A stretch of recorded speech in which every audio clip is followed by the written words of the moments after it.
ആരുമില്ലാത്തവർക്ക് ദൈവം തുണ എന്ന് കേട്ടിട്ടില്ല. അതുപോലെയാണ് കേരളത്തോട് കാരുണ്യം കാണിക്കാത്ത കേന്ദ്രത്തിനെ പൊള്ളിച്ചടുക്കിക്കൊണ്ട് ഹൈക്കോടതി ഇടപെടുന്നത്. വി മുരളീധരൻ ഉണ്ടല്ലോ, നമ്മുടെ ഒരു പഴയ മന്ത്രി, കേന്ദ്രമന്ത്രി, ബി.ജെ.പിയുടെ വലിയ നേതാവ്, സമുന്നത നേതാവ്. അദ്ദേഹം പറഞ്ഞ എന്താണ്?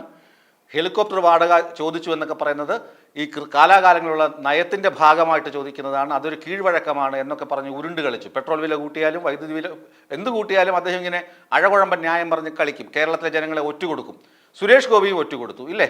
മുണ്ടക്കൈയും ചുരൽമലയിലും ഒക്കെ സുരേഷ് ഗോപി സന്ദർശനം നടത്തിയിട്ട് എല്ലാം ചെയ്ത് കളയുമെന്ന് പറഞ്ഞിട്ട് ഒറ്റുകൊടുത്തു. സ്വന്തം ആളുകളാണ്. ഇനി പ്രധാനമന്ത്രി വന്ന് കുട്ടിക്ക് മുത്തം കൊടുത്തതിന് കാശ് ചോദിക്കുന്ന അവസ്ഥ വരെ എത്തി.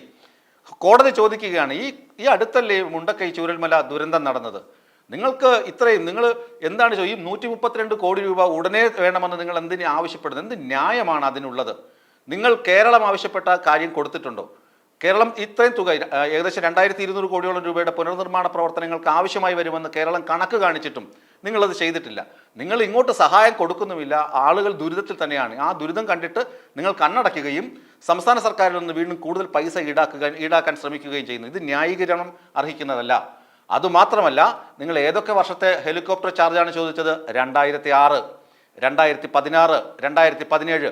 ഇതൊക്കെ എന്നോ നടന്ന സംഭവങ്ങളാണ്. ഈ സംഭവങ്ങൾക്ക് അപ്പോൾ നിങ്ങൾക്ക് ചോദിക്കാമായിരുന്നല്ലോ. ഈ ദുരന്തം നേരിട്ട് കൊണ്ടിരിക്കുന്ന ഈ സമയത്ത് തന്നെ ദുരിതബാധിതർ ദുരിതത്തിൽ തന്നെ ആയിരിക്കുമ്പോൾ നിങ്ങൾ എന്തിനാണ് കാശ് ചോദിക്കുന്നത്? കേരളത്തോട് നേരത്തെ കണക്കൊക്കെ സൂചിപ്പിക്കാൻ കോടതി പറഞ്ഞിരുന്നു. അതനുസരിച്ച് കേരളം കൃത്യമായ കണക്കുകൾ ഹൈക്കോടതിയുടെ നിർദ്ദേശാനുസരണം ഓരോന്നും പരിശോധിച്ച് കൃത്യമായ കണക്കുകൾ ആഭ്യന്തര വകുപ്പിന് കൈമാറിയിട്ടുണ്ട്. അത് കേന്ദ്ര സർക്കാരിന് കൈമാറിയിട്ടുണ്ട്. കത്തും കൈമാറിയിട്ടുണ്ട്. എന്നാൽ കേന്ദ്ര സർക്കാരിൻ്റെ അഭിഭാഷകർക്ക് കോടതിയിൽ പറഞ്ഞു ഇവരുടെ കത്തൊന്നും ഔദ്യോഗികമായി ഒന്നും ലഭിച്ചിട്ടില്ല എന്ന് പറഞ്ഞു. അപ്പോൾ എന്തെങ്കിലും വീഴ്ച പറ്റിയിട്ടുണ്ടെങ്കിൽ, നടപടിക്രമങ്ങളിൽ എന്തെങ്കിലും വീഴ്ച പറ്റിയിട്ടുണ്ടെങ്കിൽ വീണ്ടും അയക്കാമെന്ന് സംസ്ഥാന സർക്കാർ കോടതിയിൽ ഉറപ്പും നൽകി. ഞാൻ പറയുന്നത്, ബി.ജെ.പിയുടെ സമുന്നതരായ ഒരുപാട് നേതാക്കൾ കേരളത്തിലുണ്ട്. കേരളത്തിൽ നിന്ന് ഇപ്പോഴൊരു കേന്ദ്രമന്ത്രിയുണ്ട്, MP, തെരഞ്ഞെടുക്കപ്പെട്ട എം പി കൂടിയാണ് അദ്ദേഹം. ഒരാളെ ഉള്ളൂ. എന്തിന് അഞ്ചെന്തിന് നാനാഴി ചോദിക്കുന്നത് പോലെ ഒരാളെ ഉള്ളൂ. ശരിയാ, കേരളം ഒരുപാട് ബി.ജെ.പിക്കാരൊന്നും വിജയിപ്പിച്ച് വിട്ടിട്ടുമില്ല. പക്ഷേ ഉള്ള ഒരാൾ അവിടെ പോയിരുന്ന് നമുക്ക് വേണ്ടി കനിമൊഴി സംസാരിച്ചപ്പോഴും കൈമലർത്തി കാണിച്ചു. കനിമൊഴിയെ കളിയാക്കി. വയനാട് ചൂരൽമല മുണ്ടക്കൈ ദുരന്തത്തെക്കുറിച്ച് പറഞ്ഞ് തമിഴ്നാട് MP ആയ കനിമൊഴി സംസാരിച്ചപ്പോൾ കനിമൊഴിയെ കളിയാക്കി. ആര്? സുരേഷ് ഗോപി. നമ്മൾ ജയിപ്പിച്ചു വിട്ട, നമ്മുടെ തൃശ്ശൂരിലെ ജനങ്ങൾ ജയിപ്പിച്ചു വിട്ട MP, ബി.ജെ.പി നേതാവ്. അതുപോലെ വി മുരളീധരൻ, ഇതുവരൊക്കെ കെ സുരേന്ദ്രൻ, ഇവരൊക്കെ പറയുന്നത്, ഇപ്പോഴും പറഞ്ഞുകൊണ്ടിരിക്കുന്നത് കേരളത്തിന് വിരുദ്ധമായ വസ്തുതകളാണ്. ഈ 132 കോടി രൂപ ഉടനെ കൊടുക്കണമെന്ന് പറഞ്ഞാൽ എവിടെ നിന്ന് കൊടുക്കും?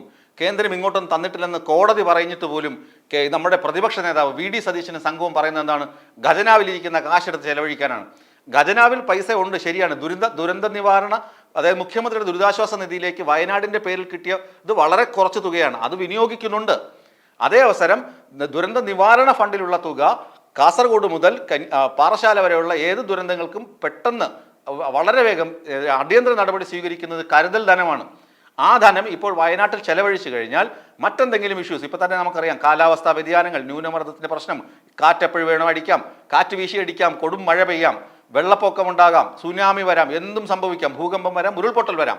ഈ ഒരു സാഹചര്യത്തിൽ, കാലാവസ്ഥാ വ്യതിയാനത്തിൻ്റെ ഈ കാലഘട്ടത്തിൽ നമ്മൾ ഇപ്പോൾ കരുതൽ ധനം മറ്റെന്തെങ്കിലും ആവശ്യത്തിന് വേണ്ടി എടുത്ത് വിനിയോഗിച്ചാൽ, പ്രത്യേകിച്ച് വയനാട്ടിലേക്ക് മാത്രം വിനിയോഗിച്ചാൽ, അത് മറ്റ് സ്ഥലങ്ങളിൽ ദുരന്തമുണ്ടാകുമ്പോൾ അടിയന്തര സാഹചര്യങ്ങൾ നേരിടാൻ സംസ്ഥാന സർക്കാരിനെ പ്രാപ്തിയില്ലാതാക്കും. അതുകൊണ്ടാണ് അത് ചെലവഴിക്കാത്തതെന്ന പരമാർത്ഥം പോലും പ്രതിപക്ഷത്തിന് ഇല്ല. ബി.ജെ.പി ആണെങ്കിലോ കേരളത്തിലെ ആളുകളെ പോലും തെറ്റിദ്ധരിപ്പിക്കുന്ന തരത്തിൽ വ്യാജ പ്രചരണങ്ങൾ നടത്തി ആളുകളെ കബളിപ്പിച്ചുകൊണ്ടേയിരിക്കുന്നു. കേരളത്തിൻ്റെ പ്രതിനിധിയായ അവിടെയുള്ള കേന്ദ്രമന്ത്രി പോലും ഇക്കാര്യത്തിൽ അനുകൂലമായ സമീപനമല്ല എടുക്കുന്നത്. കേരളത്തിലെ MP മാരെല്ലാം കൂടി അമിത്ഷായെ കണ്ട് നിവേദനം കൊടുക്കാൻ പോയി. അവിടെയും സുരേഷ് ഗോപി മുങ്ങി. ആലോചിച്ച് നോക്കുക, എന്ത് ക്രൂരതയാണ് കാണിക്കുന്നത്. അതാണ് ഞാൻ പറഞ്ഞത്, ആരുമില്ലാത്തവന് ദൈവം തുണ എന്ന് പറയുന്നത് പോലെയാണ് ഹൈക്കോടതി കേരളത്തിൻ്റെ തുണയ്ക്ക് എത്തിയിരിക്കുന്നത്. ബഹുമാനപ്പെട്ട കേരള ഹൈക്കോടതി കേന്ദ്രത്തിനോട് പറയുകയും ചെയ്തു, അനുഭാവപൂർണ്ണമായ നടപടികൾ സ്വീകരിക്കണം. ഈ ദുരന്ത നിവാരണ ഫണ്ടിലെ ഈ പ്രായോഗിക പ്രശ്നങ്ങൾ, അതിൽ ഇളവുകൾ നൽകണം എന്നും കോടതി കേന്ദ്രത്തിന് നിർദ്ദേശം നൽകിയിട്ടുണ്ട്. ഇക്കാര്യത്തിൽ വ്യക്തമായ മറുപടി കേന്ദ്രം നൽകണമെന്നും കോടതി ആവശ്യപ്പെട്ടിട്ടുണ്ട്. ഇത് ആശാവഹമാണ്, ശുഭസൂചകമാണ് എന്ന് പറയുകയാണ് ഏറ്റവും ഉത്തമം.